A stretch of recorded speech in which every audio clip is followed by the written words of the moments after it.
Nearly 2,000 years ago, the most powerful man on earth sat alone in a cold military tent. Outside, 100,000 soldiers waited for his command. The fate of millions rested on his shoulders.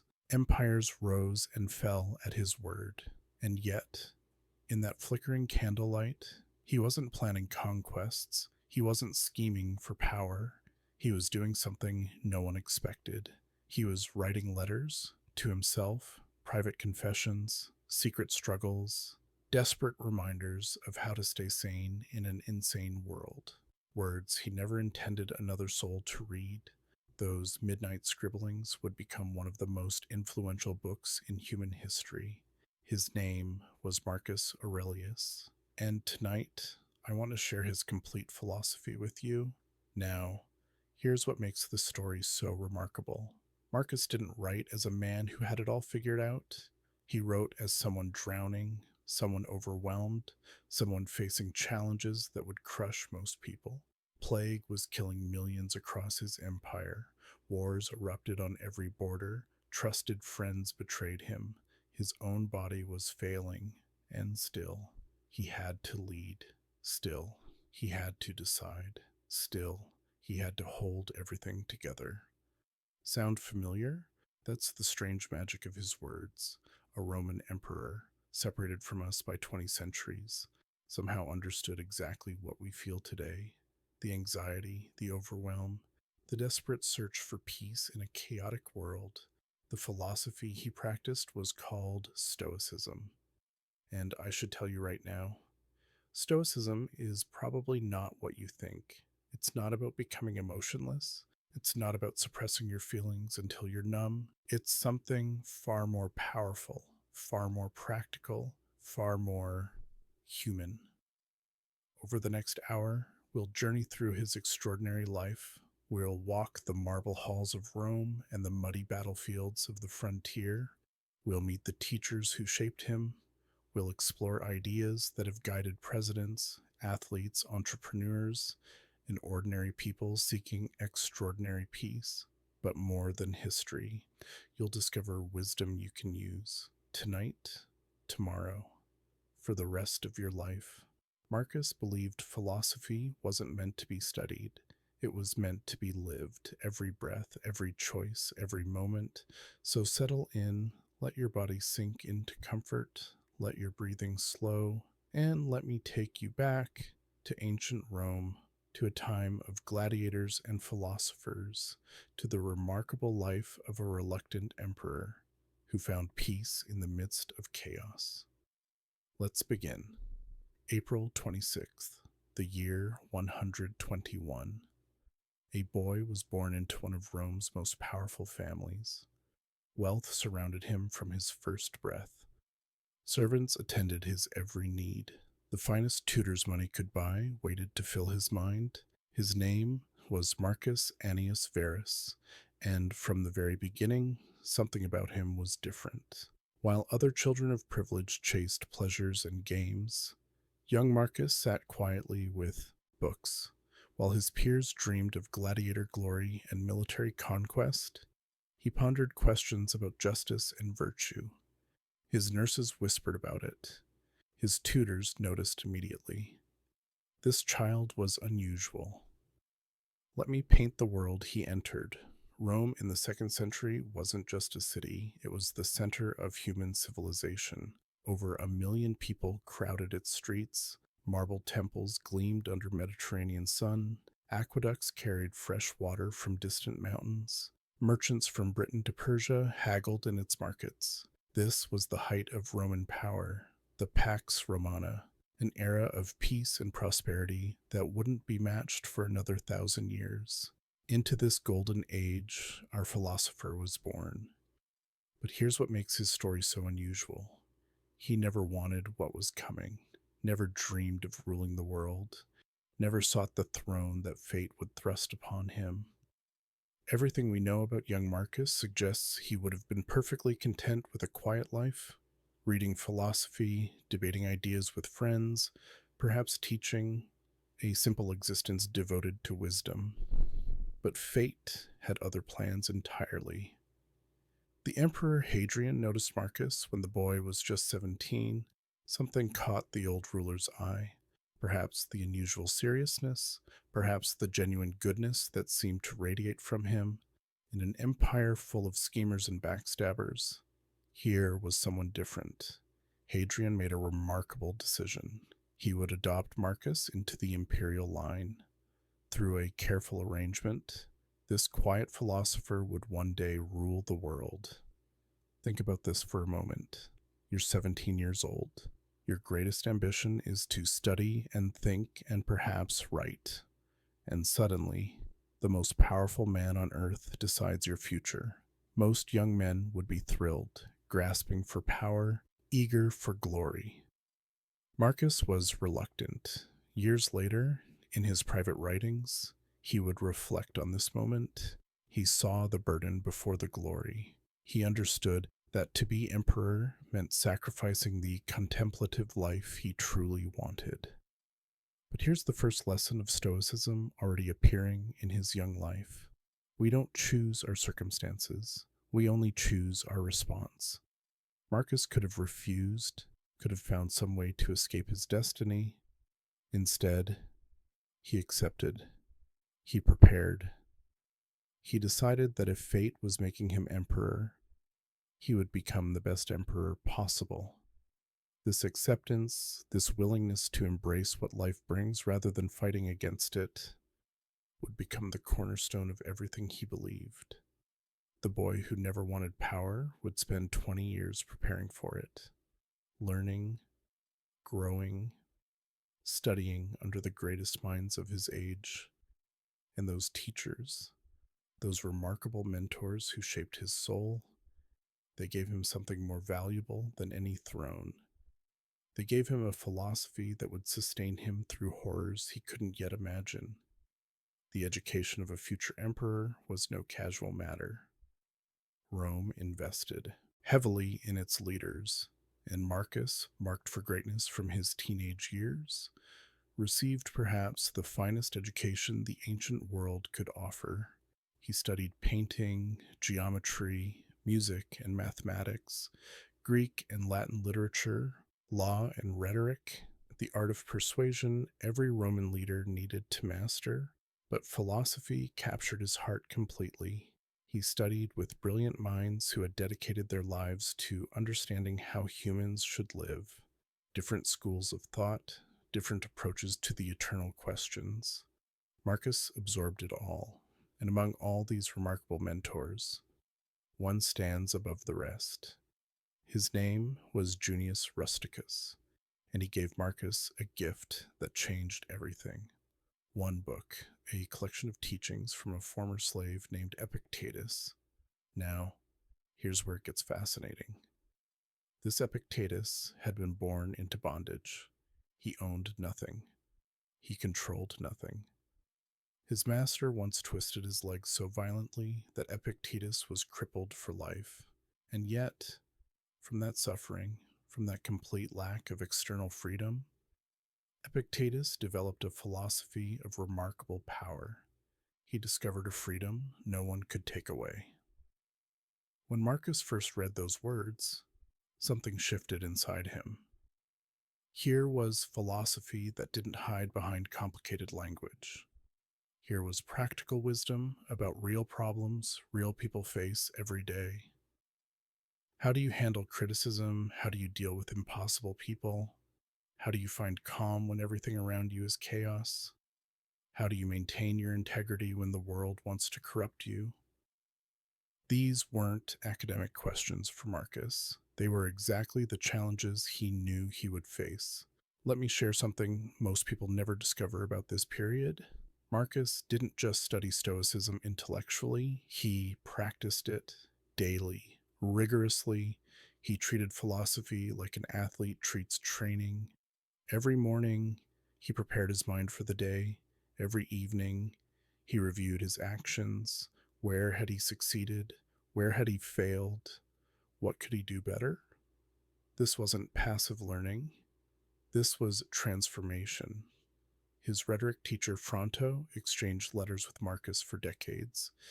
In those letters, we see a young man increasingly devoted to philosophy above all else, increasingly convinced that wisdom mattered more than clever words or political skill. Marcus wrote that he had given up rhetoric for philosophy. He had found something more valuable than eloquence. He had found a way to live. The influence of Rusticus and Epictetus cannot be overstated. They gave Marcus the tools he would need to survive what was coming: the wars, the plague, the betrayals, the crushing weight that would soon descend. Without those years of preparation, history would tell a very different story. But what exactly was this Stoicism that captured him so completely? What did it actually teach? Why did a philosophy born from a merchant's shipwreck speak so powerfully to a future emperor? To understand Marcus fully, we need to understand the ancient wisdom that guided his every decision. And that wisdom, it begins with a man who lost everything and found something priceless in the ruins. 300 years before Marcus was born, a wealthy merchant named Zeno sailed across the Mediterranean Sea. His ship was loaded with valuable cargo: purple dye from Phoenicia, worth more than gold. His future seemed absolutely secure. Then a storm came. The ship went down. Everything Zeno owned vanished beneath the waves. He washed up in Athens with nothing, destitute, broken, his entire life destroyed in a single night. And here's where it gets remarkable. Instead of despairing, Zeno wandered into a bookshop. He picked up a text about Socrates. He started reading, and something awakened inside him. He began studying philosophy with an intensity born of loss. He questioned everything he had believed about success and happiness. Eventually, he started teaching his own ideas. He gathered students at a painted porch in Athens called the Stoa Poikile. That porch gave its name to a philosophy that would influence the world for 2,000 years: Stoicism. Now, most people misunderstand Stoicism completely. They think it means being emotionless, cold, unfeeling. A Stoic person shows no reaction to pain or joy. That's not what the philosophy actually teaches. Not even close. The Stoics believed deeply in passion and purpose. They valued love and friendship and service. They weren't trying to eliminate emotions. They were trying to understand them, to respond wisely instead of reacting blindly. Here's the core insight that makes Stoicism so powerful: some things are within your control, most things are not. Think about this carefully. Your thoughts, your judgments, your choices, your responses, these are within your control. But the weather, other people's opinions, the economy, your health, the 1,000 random events shaping each day, oh, you can influence some of these. But control them? Never. The Stoics said most human suffering comes from confusing these categories. We exhaust ourselves trying to control what we cannot. We neglect what we actually can control: our own minds and choices. Marcus would later write it beautifully: and you have power over your mind, not outside events. Realize this, and you will find strength. There's more to Stoicism than this one principle. The Stoics developed a complete system. They believed in living according to nature and reason. They emphasized virtue above all else: wisdom, justice, courage, temperance. But that central insight, the dichotomy of control, remains the foundation everything builds upon. And here's why it mattered so much to Marcus. He was about to become the most powerful man alive.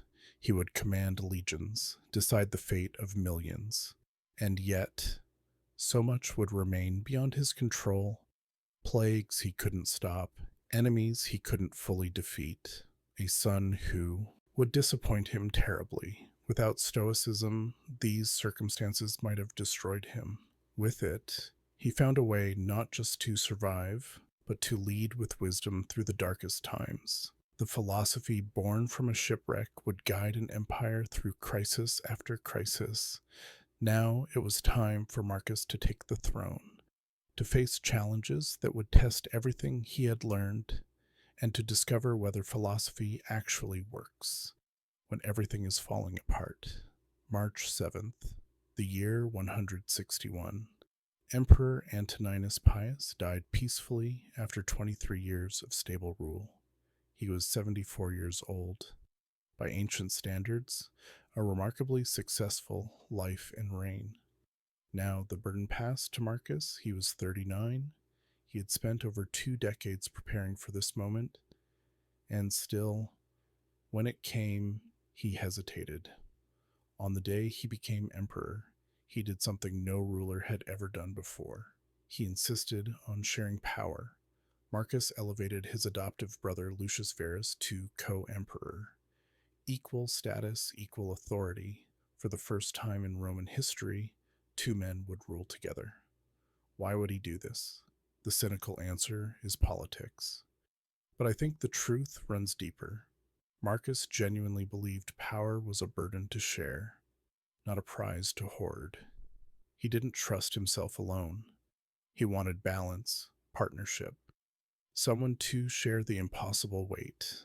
This tells us something profound about his character. Most men who gain power want more. Marcus wanted to give some away. But here's where the difficulties began multiplying. The empire Marcus inherited was vast beyond imagination. From Britain in the northwest to Syria in the east, from frozen rivers in the north to African deserts in the south. Governing this territory required constant attention to 1,000 problems. Almost immediately, those problems exploded. The Parthian Empire launched a massive invasion in the east. Roman legions were defeated. Territory was lost. Lucius Verus had to lead years of brutal campaigning to restore the situation. While Verus fought in distant lands, something far worse came to Rome. Plague, the Antonine Plague, possibly smallpox, swept through the empire like fire through dry grass. Soldiers carried it from battlefield to city. Merchants spread it along every trade route. Entire communities were devastated. Estimates suggest 5 to 10 million people died. Perhaps more. The economy shattered. The military weakened. Confidence in the future crumbled. And Marcus had to hold everything together. Think about this weight for a moment. You're responsible for millions of lives. A disease you cannot cure is killing your people daily. Enemies smell weakness and attack your borders. Advisors give conflicting counsel. Citizens are frightened and angry and looking to you for answers you don't have. This is where philosophy stops being theoretical. This is where it either works or it fails completely. Marcus returned to his Stoic. Training every single day, he reminded himself what he could control and what he couldn't. He focused on making the best possible decisions with available information. He accepted that some outcomes were simply beyond his power, and in the quiet hours, late at night, when the demands of empire finally paused, he began to write. Not speeches for the Senate, not laws for the people, not letters meant for other eyes. He began writing to himself, private reflections, personal reminders, desperate attempts to stay sane and virtuous while the world burned around him. Those midnight writings would become the book we call Meditations, and they would change countless lives, including perhaps yours. Let me paint a picture for you. It's late at night. A military camp somewhere along the frozen Danube frontier. Outside the emperor's tent, guards stand in the cold darkness. The sounds of an army settling drift through canvas walls, soldiers coughing, horses shifting, distant campfires crackling. Inside, Marcus Aurelius sits alone with a single oil lamp. He's exhausted beyond words. The day brought endless counsels and impossible decisions. Tomorrow will bring more of the same, and the day after, and the day after that. But before he sleeps, he writes. He writes in Greek, not Latin, the language of philosophy, the language of his teachers. Somehow it feels more honest, more direct, more like talking to himself rather than performing for others. The pages he fills aren't meant for anyone else. He never gives them a title, never prepares them for publication. These are private conversations with his own soul, raw, honest, sometimes repetitive, because he returns to the same struggles again and again, and that's exactly what makes them so powerful. Most ancient philosophy feels distant, abstract, written by scholars for scholars behind safe walls. But when you read Marcus, you're reading someone in the middle of real crisis, someone wrestling with actual problems, someone who doesn't have answers figured out. He writes about not wanting to get out of bed, about dealing with people who exhaust him, about finding meaning when everything seems pointless, about facing death honestly, about controlling his temper when everyone around him deserves anger. These weren't theoretical concerns. They were daily battles he was fighting, and sometimes losing. Here's what makes the meditations so unusual among ancient texts. Marcus doesn't preach, he reminds. He's not telling others how to live, he's telling himself over and over because he knows how easily we forget, how quickly we slip back into old patterns, how much we need reminding of what we already know. The book exists today in 12 sections. Scholars believe he wrote them over many years, probably during long military campaigns in his final decade. Some passages are polished gems, others are fragments, quick notes before sleep took him. We don't know exactly how this private journal survived. By all logic, it should have been lost, but copies were made, preserved through centuries of chaos, passed down through hands we'll never know, and nearly 2,000 years later, we can read his midnight thoughts. Consider this miracle: the private struggles of a Roman emperor, written by candlelight in a military tent, preserved across 20 centuries, reaching you tonight. The Meditations has touched countless lives since. Presidents keep copies on nightstands. Athletes draw strength before competition. Entrepreneurs find guidance in crisis. Ordinary people facing extraordinary difficulties discover they're not alone. Not because Marcus had perfect answers, but because he was perfectly honest about the questions. He struggled like we struggle. He doubted like we doubt. He failed like we fail. And still, he kept trying, kept returning to wisdom, kept reaching for something better. Now let's explore that wisdom together. Starting with the principle that changes everything, there's a passage in the Meditations I want to share with you. Marcus wrote it during one of the darkest periods of his reign, and it captures the absolute heart of Stoic philosophy. Make the best use of what is in your power, and take the rest as it happens. Simple words. But the depth behind them, that's what we need to understand. The Stoics divided everything into two categories: things within our control, things outside our control. They called this the dichotomy of control, and they believed understanding this distinction deeply was the key to peace. So, what's actually within your control? Your judgments, your opinions, your desires, your choices about how to respond, the way you interpret what happens. These are yours. These you can shape. What's outside your control? Almost everything else: weather, economy, other people's thoughts and actions, your reputation, much of your health, the past entirely, most of the future. Now, here's where it gets truly fascinating. Most suffering comes from confusing these categories.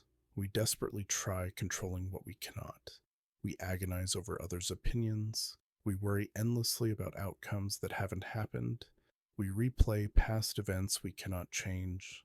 We exhaust ourselves fighting reality itself.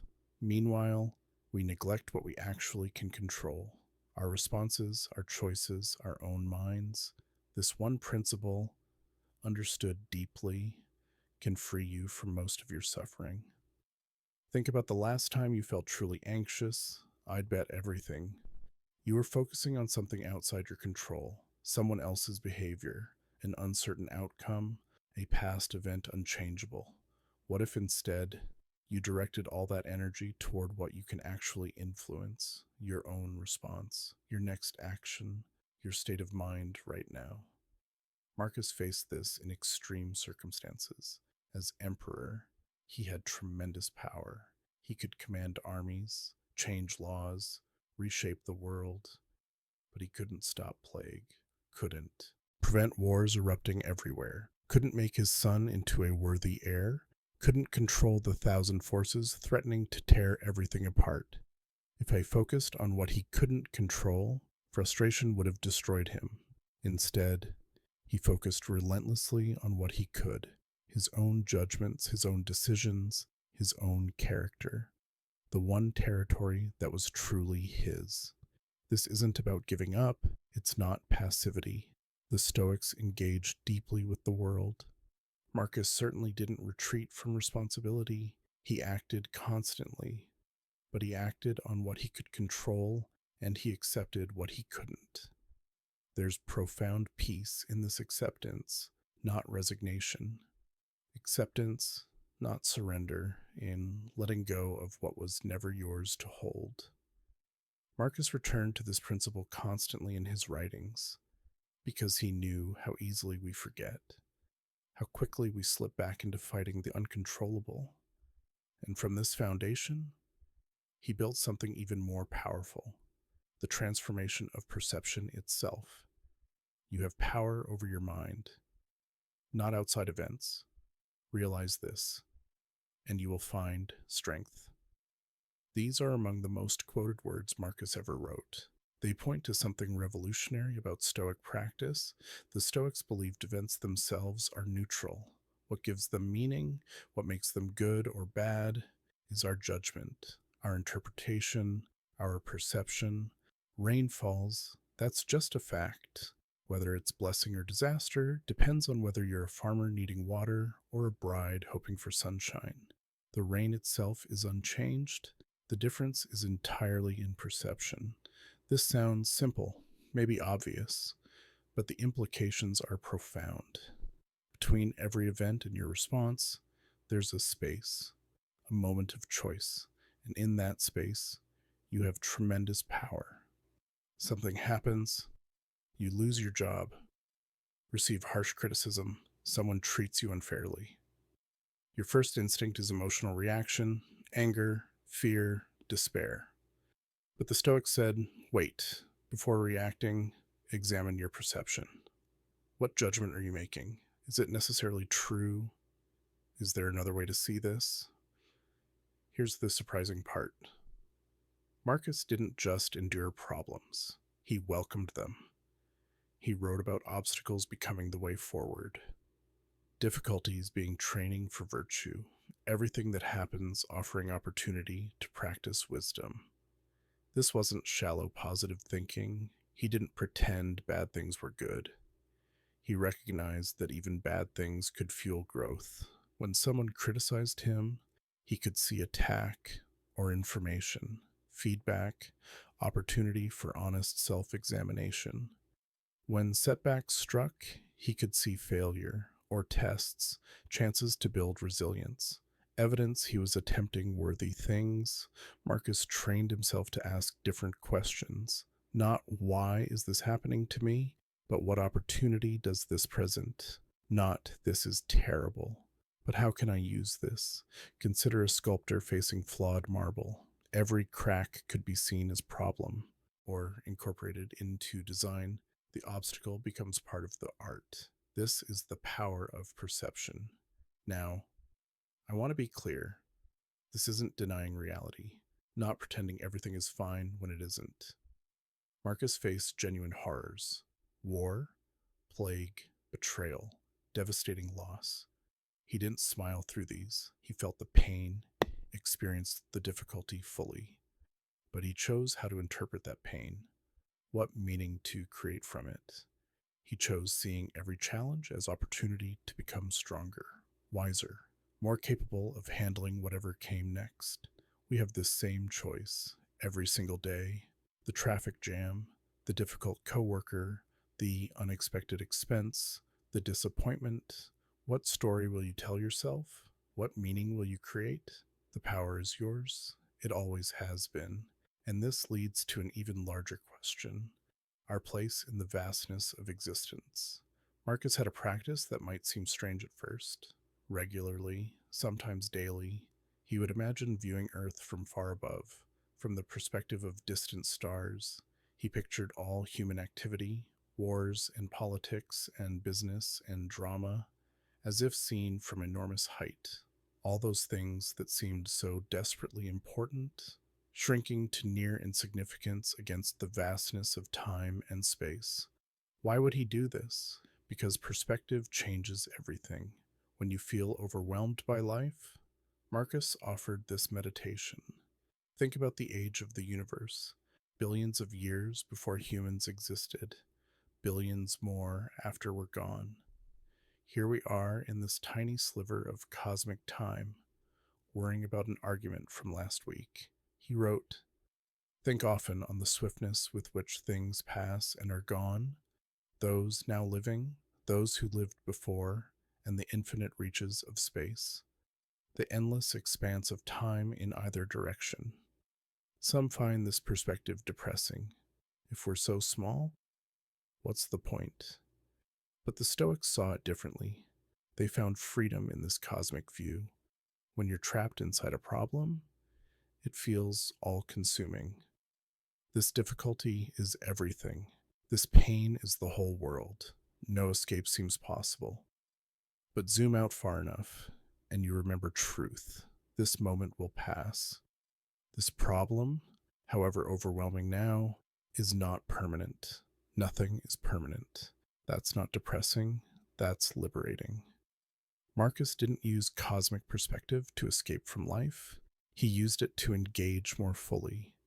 Because when you realize how brief our time is, you stop wasting it on things that don't matter. Petty grudges, pointless worries, endless accumulation of unnecessary things, status games, comparisons with others. Against the backdrop of eternity, how much do these really matter? At the same time, cosmic perspective enhances what does matter. Love becomes more precious because it's rare in a vast, empty universe. Connection becomes meaningful because our time to experience it is so short. Virtue becomes important because it's the only thing truly ours. The stars don't care about our choices. The universe doesn't notice our struggles, but we notice, we experience. We create meaning in a cosmos that provides none. That's not sad. That's remarkable. You are part of the universe that has become conscious of itself. Atoms forged in dying stars, arranged in patterns complex enough to wonder about existence. What a strange and wonderful thing to be. Marcus found peace in this view, not because it erased his problems, but because it put them in perspective, helped him focus on what truly mattered, reminded him his time was limited, and therefore precious beyond measure. And what mattered most to him, more than his own tranquility, was how he treated other human beings. Every morning, Marcus prepared himself with a remarkable meditation. When you wake up, tell yourself, the people I deal with today will be meddling, ungrateful, arrogant, dishonest, jealous, and surly. Not exactly positive thinking, is it? But here's the crucial part most people miss. He continued, "They are like this because they can't tell good from evil. But I have seen the beauty of good and the ugliness of evil, and recognized that the wrongdoer has a nature related to my own, so none of them can truly hurt me." His approach to difficult people wasn't what you'd expect from an emperor. He didn't prepare for battle against them. He prepared for compassion toward them. He reminded himself that difficult people act that way because they're confused. They don't understand what's truly good for them. They suffer from ignorance, not malice. This is a profound shift. Think about someone who recently frustrated you, angered you, treated you unfairly. Your natural response was seeing them as enemy. someone deliberately causing harm. But Marcus asked different questions. Why are they acting this way? What confusion or pain drives them? Don't I sometimes act badly when confused or hurting? The Stoics believed all humans share essential nature. We're rational creatures capable of understanding virtue. We're all struggling to figure out how to live. When someone acts badly, they're not evil, they're mistaken. They think their actions will bring happiness or security or status, but they're wrong about what true good actually is. This doesn't mean accepting abuse, doesn't mean abandoning boundaries. Marcus commanded armies. He understood resisting those who would harm others, but it means not adding unnecessary suffering through hatred and resentment. Here's what changed everything for Marcus. His response to others was entirely within his control. Someone insults him, that's outside control. Whether he spends hours churning with anger, that's his choice. He wrote, "The best revenge is to be unlike your enemy. When wronged, the worst response is becoming like them, letting their behavior corrupt your character. Instead, respond with understanding. Not because they deserve it, because that's who you want to be. That's the person you're becoming." Marcus dealt with difficult people constantly. As emperor, he faced schemers and flatterers and critics and enemies daily. He couldn't escape human nature, he could only decide his response. And his response, consistently, was extending compassion while maintaining integrity. This isn't weakness. It takes tremendous strength to meet hostility with understanding. Requires self-mastery most never develop. But the alternative, living in constant reaction, letting others dictate your emotional state, that's not strength either. That's slavery. The Stoics wanted freedom, true freedom. That required mastering their responses to the entire human drama surrounding them, which brings us to the virtues they practiced, qualities they worked to develop every single day of their lives. For the Stoics, there was only one true good, virtue. Everything else people chase, money, fame, pleasure, power, they considered indifferent, not inherently good or bad. Only virtue mattered, only character. They organized virtue into four cardinal qualities, four pillars supporting the good life: wisdom, justice, courage, temperance. For the Stoics, these weren't just nice qualities to develop, they were everything. Let's explore each one. Wisdom is the ability to see clearly, understanding what's true and false, what's important and trivial, what's within control and what isn't. This isn't just intelligence or knowledge, it's practical wisdom, navigating real situations with good judgment, knowing what to do when paths aren't clear. Marcus practiced wisdom through constant self-examination, questioning assumptions, seeking multiple perspectives, trying to see past his own biases and blind spots. Justice is about relationships, treating people fairly, fulfilling duties and obligations, recognizing we're part of a larger community, and acting accordingly. For Stoics, justice wasn't just following laws, it meant recognizing connection to all human beings. We're social by nature. We flourish serving something larger than ourselves. Despite his power, Marcus consistently tried being fair, ruling justly, considering others' welfare, even enemies. Courage isn't just physical bravery, it's capacity facing difficulty of any kind. Pain, loss, fear, uncertainty, willingness doing right even when it's hard, even when it costs. Marcus faced situations terrifying most people: wars, plagues, the burden of supreme power. He didn't face them without fear. He faced them despite fear. That's courage. Temperance is moderation, balance, self-discipline, not taking more than needed, not indulging every desire, maintaining equilibrium in a world pulling toward extremes. As emperor, Marcus had access to every pleasure imaginable. He could indulge endlessly. Instead, he lived simply: plain food, hard bed, appetites kept firmly in check. Now, here's what makes Stoic virtue different. They didn't see these qualities as separate. They saw them interconnected, united. You can't truly have one without others. Courage without wisdom becomes recklessness. Justice without temperance turns harsh. Wisdom without courage never acts. Each virtue supports and completes the others. And the Stoics believed something remarkable. Virtue was sufficient for happiness. Living with wisdom, justice, courage, temperance, you would flourish.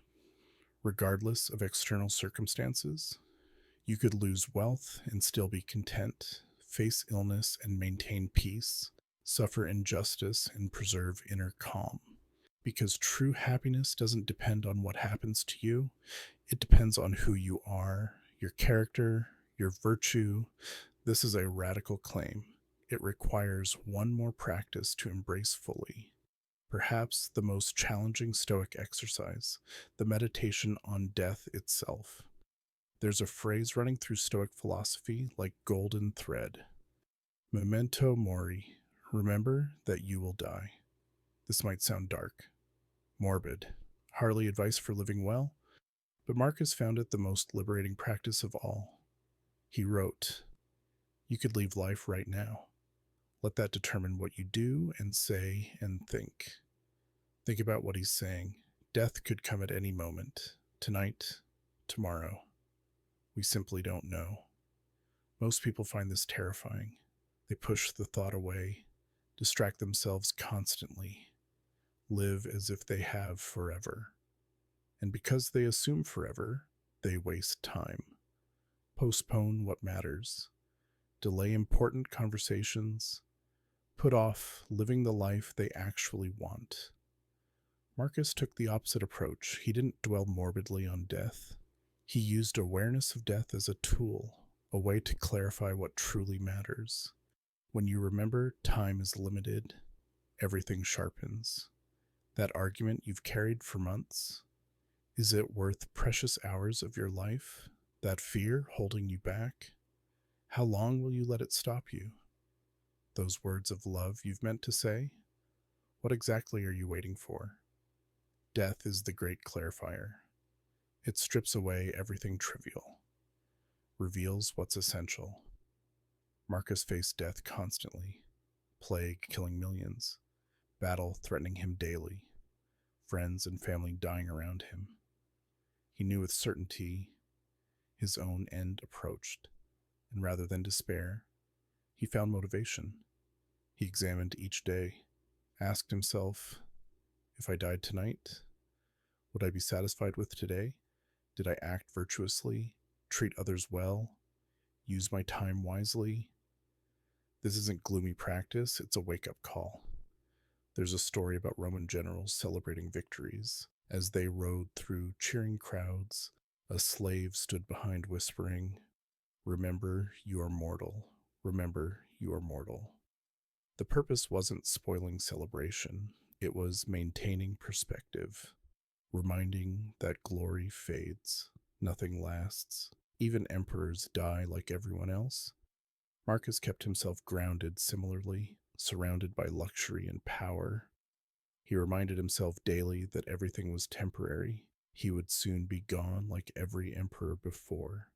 His name would eventually mean nothing, and somehow this made him better, more compassionate, more focused, more determined, using brief time well. Here's the paradox of death meditation. By accepting death, you become more alive. You stop postponing, start appreciating. Notice ordinary miracles usually missed, taste of food, warmth of sun, presence of people you love. Death gives meaning to life. Without ending, nothing would matter. Marcus understood this, used it daily, focused on what truly mattered, which brings us to the most important moment of all. Right now. Never let the future disturb you. You will meet it, if you have to, with the same weapons of reason which today arm you against the present. These words point to something essential about Stoic practice, the absolute importance of now. We spend so much life elsewhere, Our bodies sit in one place while minds wander to the past, replaying old conversations, rehearsing old hurts, wishing we'd done things differently. Our minds race to future, worrying about what might happen, planning for scenarios that may never arrive, living in anxiety about tomorrow while today slips by unnoticed. The Stoics called us back again and again to right now, the only time that actually exists.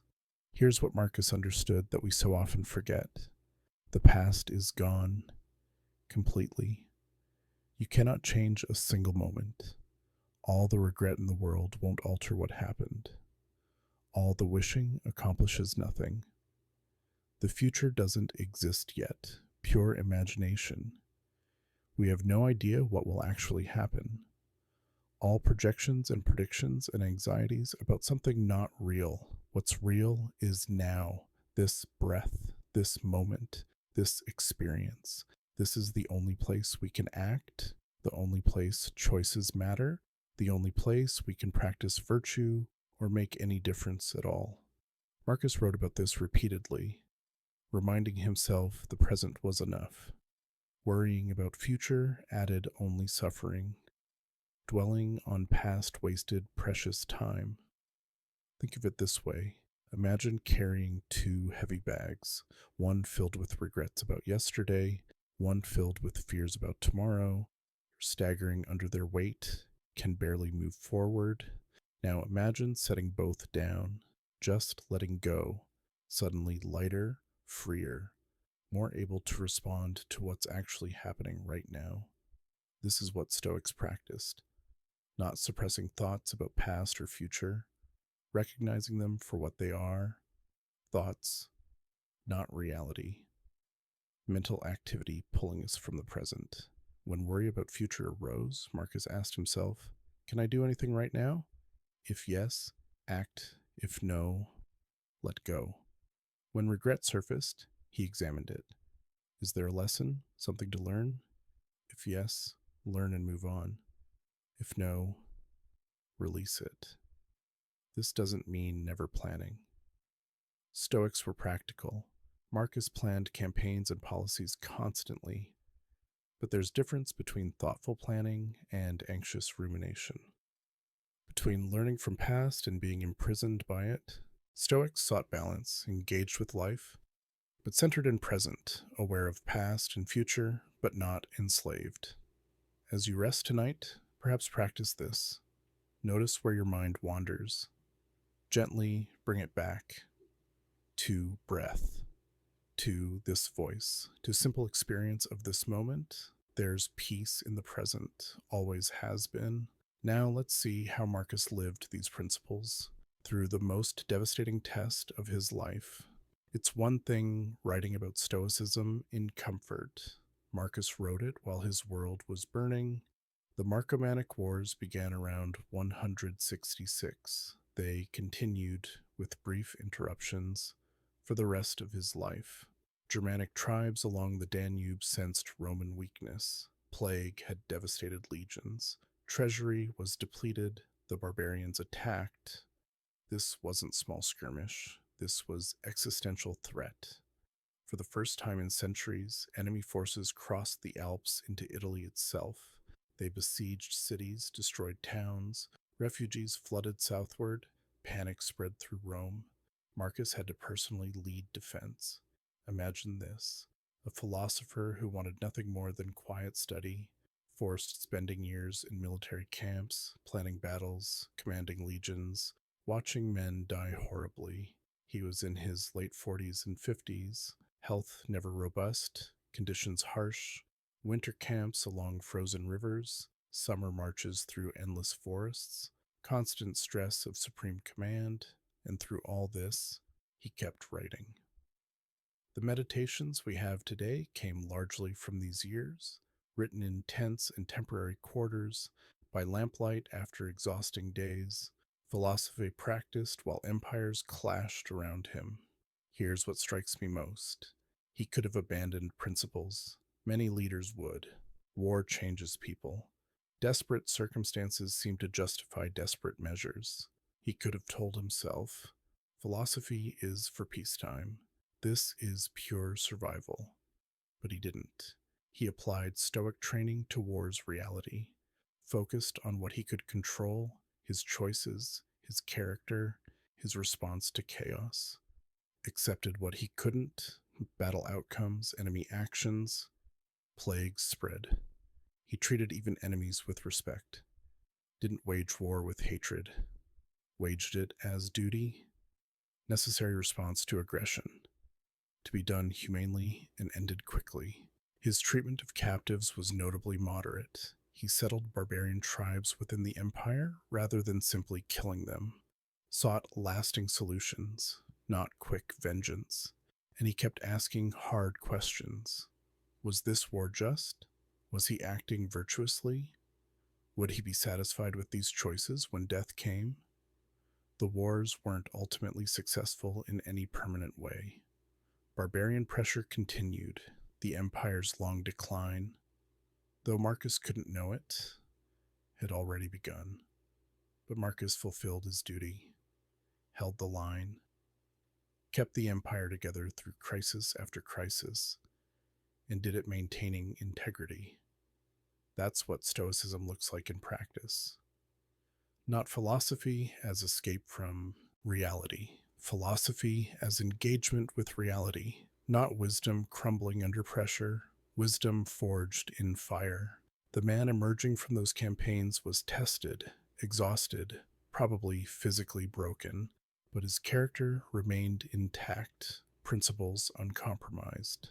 And as his reign entered final years, he faced one last challenge, one final lesson in acceptance. By the late 170s, Marcus Aurelius was a tired man. Nearly 2 decades of war and plague and endless demands had taken their toll. His health, never strong, was failing. He was probably suffering chronic illness. Some historians suggest stomach cancer. Others think plague itself weakened him permanently. Whatever the cause, his body was giving out, and yet he continued. Wars on the northern frontier weren't finished.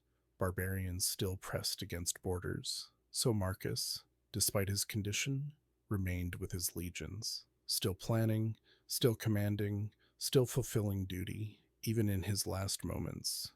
He remained the philosopher. Accounts of his death vary. Most detailed comes from his physician Galen, though even this may be colored by legend. What we know is Marcus died March 17th, year 180. He was 58 years old. He died on campaign, still at war, still serving the empire entrusted to him nearly 20 years before. His final words, according to some accounts, were addressed to officers gathered around him. "Go to the rising sun," he said. "My sun is already setting." Then he pulled his cloak over his head, as if going to sleep, and died. There's something fitting about this end. No elaborate scene, no dramatic declarations, just quiet acceptance. Turning toward rest after a long, difficult journey, the Stoics prepared for death their entire lives. Marcus had meditated on mortality countless times. When the moment came, he was ready. But his passing raised profound questions about legacy. Marcus had a son, Commodus, and Commodus would become emperor after his father's death. This is perhaps the greatest tragedy of Marcus's story. After all his wisdom, all his effort to rule justly and live virtuously, he was succeeded by a son who embodied none of it. Commodus was vain, cruel, unstable. He neglected government, indulged in gladiatorial games, became so corrupt his own advisors had him assassinated after just 12 years. Some criticize Marcus for not disinheriting Commodus, choosing a more capable successor. Previous emperors in his dynasty had done exactly that, adopting successors rather than relying on blood. Why didn't Marcus? We don't know certainly. Perhaps he believed Commodus would grow into the role. Perhaps political pressures made bypassing natural heir impossible. Perhaps, in this one area, his judgment simply failed. Stoics would say Marcus could only control his own choices, not outcomes. He tried educating Commodus, tried preparing him. The rest was beyond his power, and in everything within his control, Marcus succeeded, ruled wisely, lived virtuously, left behind wisdom outlasting his empire by millennia. Body dies, empire falls, but words, ideas, example of life well lived, these echo through centuries. Nearly 2,000 years have passed since Marcus died in that military camp. The Roman Empire he served is long gone. Borders he defended redrawn countless times. Language he wrote studied only by scholars. And yet, his words feel written yesterday. There's a reason his philosophy resonates so deeply. The meditations survived through unlikely transmission, copies preserved through centuries of upheaval. Byzantine scholars treasured the text. Renaissance humanists rediscovered it. Enlightenment philosophers drew from it. And now, in our modern age, Stoicism is experiencing genuine revival. Business leaders keep meditations on their desks. Athletes use Stoic techniques managing pressure. Therapists incorporate principles into treatment. Books about Stoicism appear regularly on bestseller lists. Why now? What about this ancient philosophy speaks to contemporary life? The answer lies in what hasn't changed. Technology has transformed our world beyond recognition. We carry supercomputers in pockets, communicate instantly across the globe, walked on the moon, mapped human genome, but human nature, that remains remarkably constant. We still worry about things we can't control, still struggle with difficult people, still fear death and grasp at pleasure, still lose ourselves in regret and anxiety. The challenges Marcus faced, in their essence, are exactly what we face today, and his solutions still work. Focus on what you can control, accept what you can't, transform perception of obstacles, connect with present moment, prepare for death to clarify life, treat others with understanding, practice virtue regardless of circumstances. These principles don't require particular technology or social system. They work in ancient Rome, they work in modern cities, they would work on space stations or in remote villages. Here's what modern self-help often misses that Marcus understood. You can't positive think your way out of genuine difficulty, can't visualize away real problems. Life is hard, suffering is real, bad things happen to good people. Stoicism doesn't deny any of this, doesn't promise easy solutions. What it offers is more valuable. A way maintaining integrity through whatever comes. A method building character circumstances cannot destroy. A path to peace not depending on everything going well. In an age of constant distraction and endless anxiety, that's revolutionary. Marcus wrote for himself. Never imagined millions reading his private journal. He'd probably be astonished, perhaps embarrassed, knowing how his midnight scribblings traveled through time. But here's what would please him. Not fame, not influence. The fact that people are still trying, still working on themselves, still seeking wisdom, still asking his questions, still finding help in his answers. That's real legacy, not a book, a practice, a way of life, an ongoing conversation about living well. In that conversation, you can join tonight. You don't have to be an emperor to live like one. Stoic practices Marcus developed aren't reserved for ancient philosophers or powerful rulers. They're available to anyone, including you. Starting tonight. Let me share practical exercises you can begin immediately. First, the morning reflection. Before leaving bed tomorrow, take a moment preparing your mind. Remind yourself, some things today will be outside my control. Traffic, others' moods, unexpected problems. I will accept these without frustration. Then remind yourself, my responses are within my control. I can choose patience, choose perspective, choose how I want to show up. Simple practice takes only minutes, but shifts your orientation before demands begin. Second, the evening review. Before sleep, ask yourself 3 questions. What did I do well today? Where did I fall short? What will I do differently tomorrow?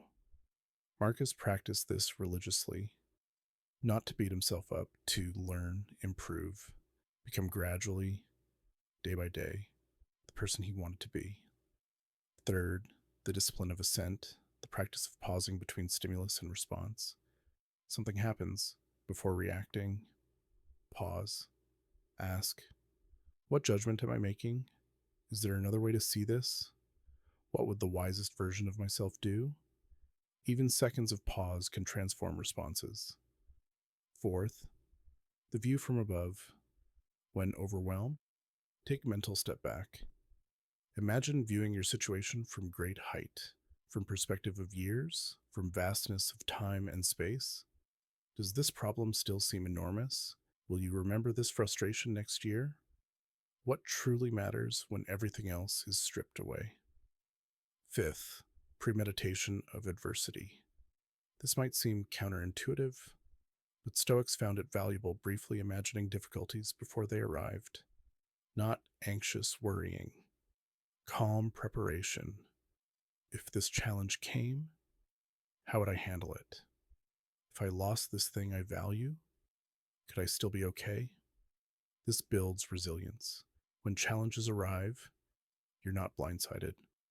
You've rehearsed your response. These are small practices. They don't require hours of meditation or retreat from daily life. They weave into ordinary moments, while commuting, while waiting, in small gaps throughout each day, and they accumulate, day after day, week after week. You become someone who responds rather than reacts, someone maintaining equanimity through difficulty, someone whose peace doesn't depend on perfect circumstances. Marcus wasn't born wise, he made himself that way. Through sustained practice, through returning again and again to principles he knew were true. You have the same capacity. The Stoic path isn't easy. Lifelong journey without final destination. But every step, every small practice, every moment returning to wisdom makes a difference. Start small, be patient, trust that ancient wisdom still works. It sustained an emperor through war and plague and crushing responsibility. It can sustain you too.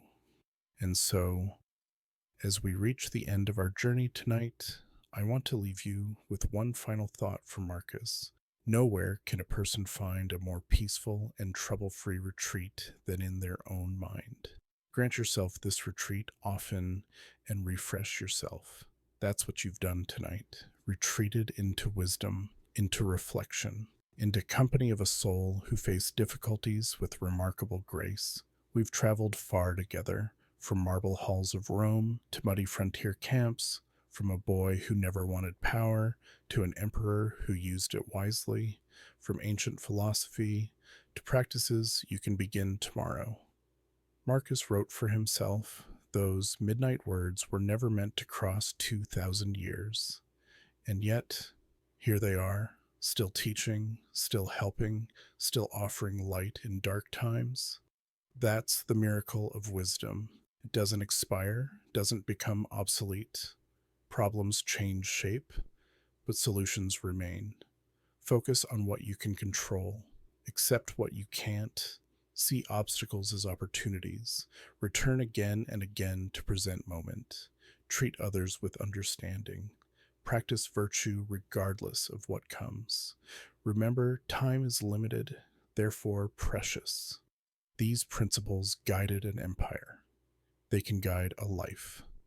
Tomorrow you'll wake. World will make its demands. There will be challenges and frustrations. Moments when wisdom feels impossibly far. When that happens, remember tonight.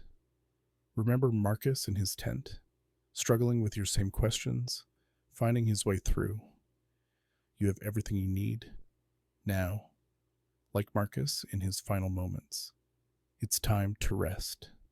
Let the day go. Let thoughts settle like dust after a long journey. Whatever didn't get done, it can wait.